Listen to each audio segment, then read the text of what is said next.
dakwaan Nabi yang pertama, bagaimana meluruskan akidah umat. Setelah 10 tahun etana Nabi mundur ke tanah Makkah, letek di Madinah. Sampai di Madinah, yang pertama dibangun Nabi adalah masjid, namanya Masjid Quba. Ini masjid pamulan na bangun Nabi ke Madinah.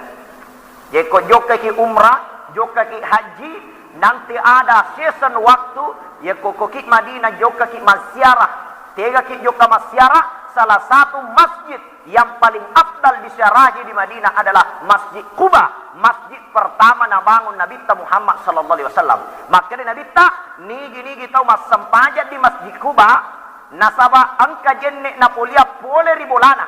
Tentu boleh ko hotel tak ko to joka umrah atau joka ki haji, maka Nabi tak pada lawan lolongan ngisi di umrah kalepu.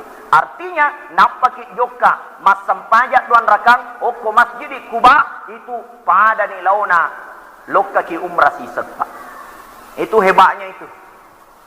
Ini Masjid Quba, magi kira-kira Nabi tak masih pamulana bangun. Nasabak maelo Nabi tak masjid di ummah. Yana tu nak kena Nabi tak al masjidu wihdatul ummah.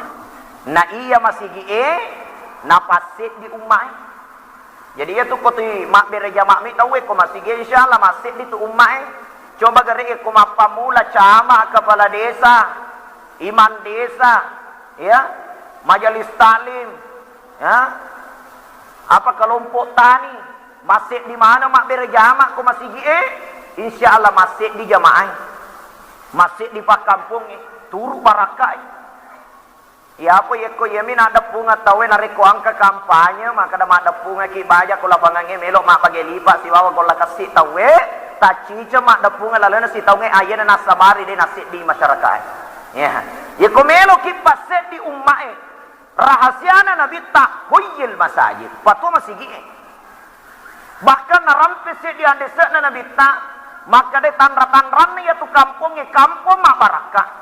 Ya nari tu kampung tu masih gina. Ya ko angka kampung dena tu masih gina. Nadapi waktu sempayang asumi malakku yolona babana masih gie. Ha? Ya itu tanda-tanda dena barakah ya tu kampung.